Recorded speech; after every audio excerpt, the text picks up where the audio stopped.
Listo, muy buenos días, muy buenas tardes y muy buenas noches, profesor y alumnos en general. Bueno, en la disposición, en el horario que veas este video, ¿no? Bueno, me presento, soy el alumno Diego Santiago de la carrera de Ingeniería Civil. Así que hoy día vamos a exponer sobre un temita en especial. Somos de la Universidad Privada del Norte.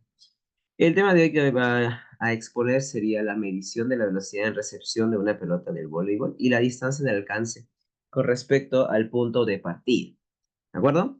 Somos de la carrera de ingeniería, en este caso ingeniería industrial e ingeniería civil, algunos alumnos, algunos compañeros, que estamos integrados por el compañero Alarcón, la compañera Ayala, la compañera Escobar, el señor Costa y el alumno Santiago, que presente en esta ocasión.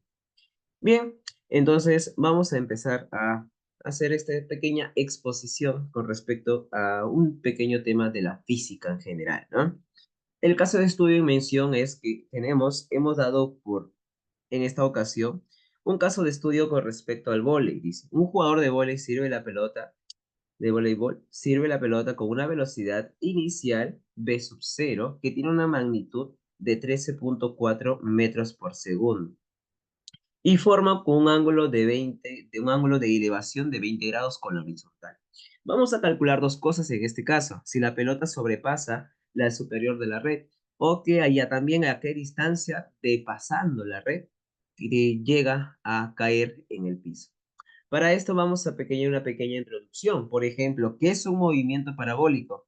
Un movimiento parabólico es un desplazamiento realizado por cualquier objeto cuya trayectoria describe una parábola. Además, puede considerarse como la combinación de dos movimientos, que son movimiento horizontal y movimiento vertical. En este caso lo vamos a ver como ejes, eje vertical, eje horizontal. ¿Sí? Entonces, en este caso, otra manera de decirlo, eje X y eje Y. ¿Sí? Profe, entonces, dígame, ¿qué cosa es una parábola? Una parábola está en todo lo que vemos mayormente, obviamente en estructuras parabólicas, como es un puente en este caso. El símbolo de McDonald's también es una parábola. La rampa donde se deslizan los skaters también son una palabra. Eh, Escenas geográficas también son parábolas y también estructuras, como en este caso edificaciones que tienen una parábola con, con pendiente hacia abajo, ¿no? Cóncava o cóncava hacia abajo o cóncava hacia arriba, ¿no?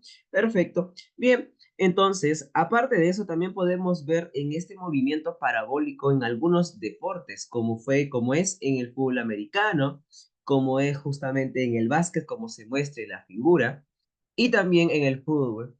Y obviamente en el vóley, que es justamente nuestro caso de estudio el día de hoy. Vamos a seguir entonces. Vamos a hablar un poquito sobre lo que es el vóley, las formas de juego y las dimensiones que tiene la cancha también del vóley. El vóley es un deporte que se juega con una pelota en el cual se tiene dos equipos. Cada equipo está integrado por 6 jugadores, en el cual se enfrentan unos a otros pasando una red central, la cuestión es pasar la pelota de campo a campo con la finalidad de que la pelota no llegue a tocar el piso en este caso, ¿sí? Cuando llega a tocar el piso ya sería un punto para el equipo contrario, ¿de acuerdo? Y obviamente siguiendo unas reglas del juego para que el juego sea más interesante, ¿no? Bien, eso es lo que es el voleibol, ¿sí? Las dimensiones del campo, como lo tenemos a continuación, el campo de juego está rodeado por una zona libre, de al menos de 3 metros de ancho. Dice de al menos, entonces puede ser de mayor longitud, sí. Que también, para algunos juegos de gimnasio o pabellón deportivo se recomienda una altura de 7 metros libres sobre la superficie del juego, donde no deben existir, ¿qué cosa? Objetos, deben existir impedimentos, estructuras, estructuras metálicas en este caso, para que los jugadores no lleguen a lastimarse o sufrir una lesión extra en el partido. Tenemos acá una pequeña leyenda donde cada numerito indica la zona de juego que se está inmerso. ¿Sí? Perfecto. Entonces, seguimos analizando entonces el gasto. Saberes previos a antes de resolver el problema, el caso de estudio. El movimiento parabólico está compuesto por una componente horizontal y una componente vertical. En este caso, la componente horizontal siempre es permanente, siempre es constante. ¿Qué quiere decir? Que la aceleración sería igual a cero. Entonces, la velocidad va a ser una forma constante, es una magnitud constante en este caso. Lo que va a cambiar sí es la componente vertical. Mientras va subiendo el proyectil, en este caso la pelota, mientras va subiendo, su velocidad va disminuyendo. ¿Gracias a qué? Gracias a la gravedad, que hace mención a aceleración, que en este caso es una magnitud negativa, dirección hacia abajo. ¿Sí? No vamos a ver cómo estamos clásica, estamos acostumbrados a tener una gravedad de 10 metros sobre el segundo al cuadrado. Ahora lo vamos a tener en cuestión como 9,8, que sería 9,81, pero redondeando sería 9 menos 9,8. Excelente. Las fórmulas a tener en cuenta para nuestra resolución de casos. Tenemos en el eje horizontal o eje X o componente X, tenemos que la aceleración es cero, como lo hemos dicho dentro de un ratito. Ahora, y tenemos una velocidad inicial X, que justamente la velocidad tiene un ángulo de inclinación alfa, en la cual se va a descomponer en una velocidad inicial hacia arriba y una velocidad inicial de forma horizontal. De forma horizontal tenemos una ecuación general que es la ecuación de posición. De posición nos dice que la posición es igual a la posición inicial más la velocidad inicial por el coseno del ángulo de elevación por el tiempo en cuestión. Así vamos a ver la posición. Y en el eje Y, obviamente, tenemos la gravedad, que es negativa en sentido hacia abajo y de magnitud 9,8 metros por segundo cuadrado, donde la velocidad inicial hacia arriba va a ser de velocidad inicial por el seno del ángulo de elevación. Acá también se tiene la ecuación de la posición general, obviamente, que es y sub 0 más la velocidad inicial por el seno del ángulo de elevación por el tiempo, más un medio de la gravedad o aceleración en este caso, por el tiempo al cuadrado. ¿Sí? Vamos entonces a resolver el caso de estudio en mención. Lo vamos a hacer de forma rápida, de forma concisa y de forma clara, como justamente lo tenemos que hacer. Vamos a resolver el caso entonces. Lo primero que tenemos que tener en cuenta es primero resolver, descomponer nuestra velocidad inicial. Y lo hemos descompuesto de dos magnitudes, una verticalmente y otra horizontalmente. Tenemos la primera velocidad inicial que es a ver, vamos a colocar acá, creo que tenemos acá. Tengo un puntero, perfecto. Ajá, justamente tenemos acá en la velocidad inicial, tenemos que podemos descomponerlo. ¿Cómo se descompone? Ya lo hemos visto en la fórmula de mención, se descompone la magnitud de la velocidad inicial por el coseno del ángulo de elevación, en este caso es coseno de 20. Entonces tenemos que nuestra velocidad inicial en la horizontal será de 12,56 metros por segundo. ¿Sí? Esa sería nuestra velocidad inicial. La velocidad inicial en la forma vertical de la misma manera va a ser de 4,58 metros por segundo. Ya tenemos las velocidades, entonces todo sería más fácil, solamente reemplazar datos en las ecuaciones generales y nos resultaría accesible. Por ejemplo, tenemos otra mención acá, que tenemos un punto de partida. Recuerda que en la posición del campo, vamos a retroceder, tenemos acá el sujeto que va a lanzar el saque, vas a lanzar un saque con un ángulo de elevación de 20 graditos. Pero este sujeto tiene de estatura, justamente con la mano alzada, de 2 metros punto 10. Desde ahí, ese sería nuestro punto de partida, que en este caso lo estoy colocando como cero, porque en la línea horizontal no se ha avanzado nada, pero sí está la altura. Entonces la altura sería, el punto de partida sería 0,2.1. ¿Sí? Acá también tenemos que del punto de partida, 9 metros más adelante, tenemos a la red. La red que tiene una altura de 2,43 metros. Entonces, lo que primero vamos a ver, vamos a analizar si la pelota en esa posición, la pelota está más alta. Si estuviera más alto, obviamente que la pelota sobrepasaría la red. Eso es lo que tenemos que hallar. Entonces, continuamos. La posición de la pelota, de la posición del punto de partida es x sub 0 y y sub 0, que sería 0,2.1. Y la gravedad lo tenemos ahí. Y las coordenadas de la red también la tenemos justamente. ¿Cuánto ha avanzado de mi punto de partida? Ha avanzado 9 metros. Pero la altura de la red tiene 2,43. Ese es mi punto de coordenadas de la red. Continuamos haciendo el problemita. Vamos a hallar cuánto de altura tiene justamente en esa posición mi pelota. Ahora, recordar que en X es igual a 9 porque se ha avanzado 9.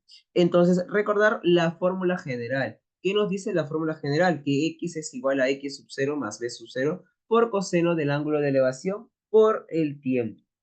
Reemplazando los valores, tenemos la posición inicial que es 0. Tenemos la posición actual que sería 9. Esa es la posición de mi red. Y yo quiero saber en esa posición cuánto de altura tiene mi pelotita. ¿Qué más? Y tenemos el ángulo de elevación, coseno de 20, y nos faltaría ya el tiempo. Excelente. Hallemos el tiempo entonces. Reemplazando valores, nos tendría que el 14 por 3 sería por coseno de 20, tendríamos 12,59. Entonces, eso lo pasaríamos a dividir y tendríamos que el tiempo en cuestión sería 0,71 segundos. ¿Sí? 0,71 segundos. Vamos acá a corregir algo, porque no es, esto es 13,14. Perdón, 13,4. Resolviendo 13,4 tendríamos, ajá, a ver, sí, acá seguimos. Tendríamos, obviamente, que sería 12,59. Dividiéndolo nos saldría que el tiempo sería 0,71. ¿Para qué nos sirve este tiempo? Para poder hallar que en ese tiempo, ¿cuánto de altura tiene mi pelota? Correcto, sigamos. Dice acá, ya sabemos el tiempo, ahora la altura en ese instante, ¿cuánto será? Vamos a analizar en el eje Y ahora. Recuerda que en la ecuación general en eje Y tenemos la misma ecuación. Reemplazando valores tendríamos que Y sub 0 es 2,1, velocidad inicial 13,4, seno de 20 y 0,71 que es el tiempo que hemos calculado, recuerda. Ahora, más un medio de la gravedad. La gravedad como está en contra de la proyección, entonces va a tener un sentido contrario. En este caso, menos 9,8. Y obviamente el tiempo al cuadrado tendría. Haciendo nuestra habilidad operativa, nos sale que el Y sale 2,88 metros. Pero la posición de la red de la pelota, perdón, de la red, es solamente hasta 2,43. Eso quiere decir que mi pelota está más alto de la red. Eso quiere decir que sí, la pelota sí sobrepasa la red. Entonces, respuesta tendríamos, la pelota sí pasa la red, ya que la pelota tiene más altura que la red. Excelente. Ya hemos hallado la una parte de la pregunta en total de nuestro caso de estudio. Pasamos al siguiente para no demorar mucho, por favor. Ahora analicemos el tiempo total del trayecto hasta llegar al piso. Recuerda que ahora, como ya pasó la red, quiero saber en qué posición termina de llegar. Ajá. Entonces vamos allá. Vamos a hallar la coordenada de la pelota cuando llega al piso. Si llega al piso, está en el piso, ya no tiene altura. Entonces solamente tendría solamente la posición horizontal. En este caso tendría x, y es igual a x, 0, porque ya no tiene altura, te estoy mencionando. En el eje Y se tiene que recordar de nuevo la posición general de nuestro proyectil. Recordando también el punto de partida, lo he puesto acá para que no te olvides.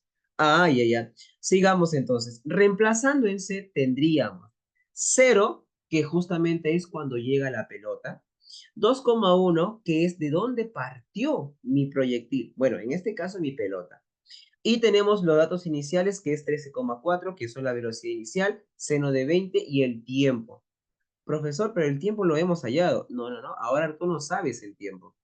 Entonces, el tiempo sería lo que yo tengo que hallar para poder hallarlo en mi horizontal y saber en cuánto ha llegado. Ahora, el tiempo es una variable que no sabemos, más un medio por menos 9,8 por el tiempo al cuadrado. Excelente, sigamos entonces. Resolviendo nos saldría una ecuación cuadrática. Entonces, una ecuación cuadrática, ¿cómo se puede resolver? Dando puntos críticos, factorizando, igualando a cero, muchas cosas, ¿cierto? Pero la más drástica es hallando la fórmula general de una ecuación cuadrática que justamente lo he colocado acá. Tenemos que una ecuación cuadrática, tenemos la fórmula general menos b más menos raíz cuadrada de la discriminante sobre 2a. Haciendo eso, vamos a analizarlo. Tenemos, reemplazando en esa ecuación, solamente vamos a reemplazar. Tenemos menos 4,58 más menos raíz de la discriminante sobre 2 por 4,9. Haciendo, haciendo un análisis ultra extremo, en este caso mi persona ha utilizado la gráfica en GeoGebra, porque la gráfica en GeoGebra me bota los puntos críticos. Y yo quiero justamente los puntos críticos. ¿Qué son los puntos críticos? Justamente son la intersección con el eje X. Y justamente si intersecta el eje X, esas son las raíces de mi ecuación cuadrática. Y por lo que veo, ahí está. Tengo dos raíces, una positiva y otra negativa. La positiva es la que yo voy a agarrar, la negativa no la voy a agarrar porque estamos hablando de una magnitud que es el tiempo y el tiempo jamás es negativo. Entonces, teniendo de esa forma, tenemos que el t es igual a 1,27 segundos. Ese es lo que ha demorado mi pelota en pasar todo el trayecto hasta llegar al piso. Por último, analizamos entonces en el eje X que se tiene, recordando también la posición general que lo he puesto otra vez. Sigamos, entonces, reemplazando en E, y también te puse el punto de partida para que no lo olvides. El punto de partida es de esta manera. Entonces, reemplazando en E, tendríamos que X no lo sé porque eso es lo que yo quiero hallar. Yo sé que ha partido en el 0 y colocamos los datos iniciales, 13,4 coseno de 20 por 1,25, 27, perdón. Multiplicando todo eso me saldría un 15,99, que redondeándolo por una milésima sería 16 metros. Entonces, ha pasado todo el trayecto, todo lo que ha pasado es 16 metros. Y justamente la pregunta me dice, ¿cuánto pasando la red ha avanzado? Entonces, ha avanzado 7 metros porque desde la posición de la persona hasta la net era 9. Lo que faltaría es 7. Entonces, esa sería la respuesta. Perfecto. Sin mayor decir, vamos a ir a las conclusiones. Las conclusiones son varias. En este caso, las aplicaciones de movimiento parabólico lo podemos ver justamente en los deportes, como justamente lo hemos visto, de vóley, básquet, fútbol, muchos deportes más que podríamos hacer salto alto, ¿no? Lo que puede saltar una persona, muchas cosas. En el eje X hemos visto que la velocidad permanece constante y en el eje Y es variable porque tiene aceleración, que es la gravedad. Y obviamente que tenemos que tener conocimientos del MRU, MRV, MRUC, en otros casos, MRUC, caída libre, muchas cosas que tenemos que tener en cuenta, tanto como aplicaciones algebraicas como aplicaciones geométricas. Bueno, profesor, espero que le guste esta exposición, teniendo en cuenta el tema de movimiento parabólico. Conmigo será hasta la próxima, cuídese bastante.